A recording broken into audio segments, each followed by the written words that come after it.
Hey kids, Mr. Ta here, and we're going to answer the question of why do I need to edit anyway? Remember, we've been doing a lot of revising so far, and so we're talking about the difference between revision and editing over here. So revision is what you've been doing where you've been making the story better. You've been adding sense details, you've been adding transitions. As I like to say, we've asked our 3 revision questions. We've been answering the questions: is it focused? Is it detailed? Is it interesting? And all this time you've been working on making it focused and detailed and interesting. And so at this point in your process, your story should be pretty good, at least when you read it to yourself. However, editing makes it so that it's easy for your audience to read. And we've got to be considerate of our audience. So let's talk about editing for a sec.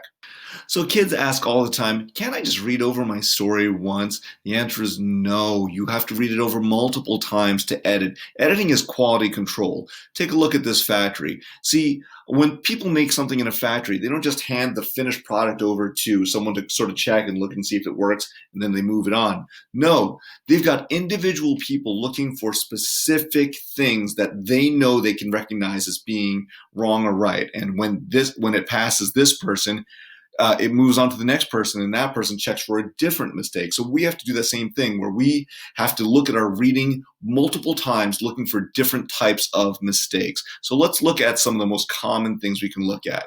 So when people ask, like, how many times should I look over my story? Well, you look over your story every time fully, looking for each type of mistake. And so as fourth graders, we're looking for 3 things: sentence sense, capitalization, and spelling. Okay, so when we talk about sentence sense, otherwise known as grammar, first we'll talk about it in the most easy terms possible.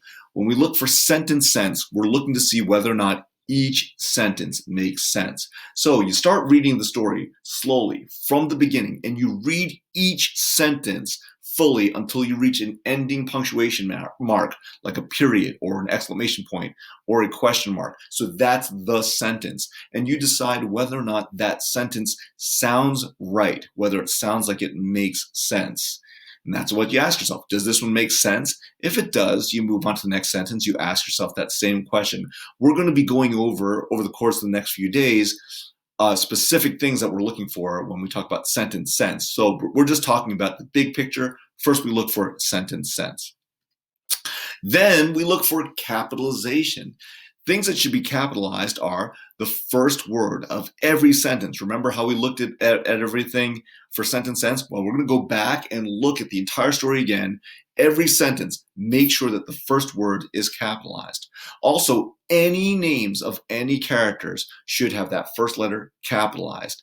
Also, if you've got names of places or organizations like New York City or the Statue of Liberty or Judd Elementary School, the first letter of each word should be a capital letter. So we're going to check for those things.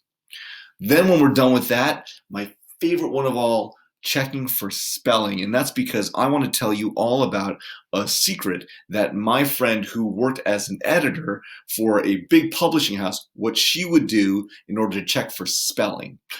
So when she worked as just looking for spelling, she started from the end of the book and she read backwards. Why? That seems so bizarre. Well, it turns out when you read forwards, you tend to ignore mistakes because you and your brain kind of ignore the mistakes, and then the story makes sense to you. So you are able to ignore all these sort of spelling problems and things like that just to make the story make sense. When you read backwards from the last word and you read up to the first word, you tend to focus on each word better. Like as if I said, if I were looking at this, I'd have to read it like this: itself, by, word, each, to, attention, pay, you, makes, backwards reading. You see how that doesn't really make a whole lot of sense, but it makes you read slower and it makes you pay attention to each word. Now, we are using a lot of spell checking lately, but it's still a good thing for us to do as a practice, especially if we go back to writing by hand. So remember, this is what we are doing this all the time, every day. When we talk about how many times do I need to do this? Well, you are always revising and editing. when you look at your writing today, you're still going to be revising, making the story better, and you will still be editing to make it easier for your audience to read. But it's really important that we do the revision first, and then we do the editing. There's no point in correcting the spelling of your story if you haven't finished revising, because you don't even know if some of the words in your story are going to make it to publishing. So remember to revise fully and then edit, okay? So now it's time for you to write. Remember, here are the things that you can do. If you haven't finished revising, do that. Revise your story. Add more sense details or transitional words and phrases.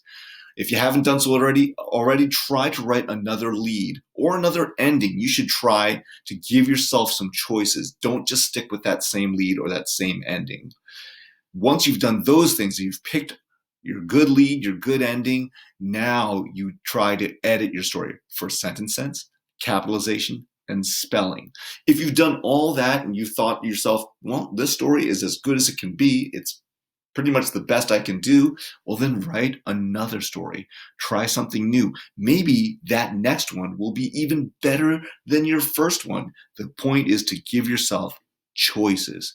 So do all those things and you will have a great story. It's time to write. Until next time, I'm Mr. Ta.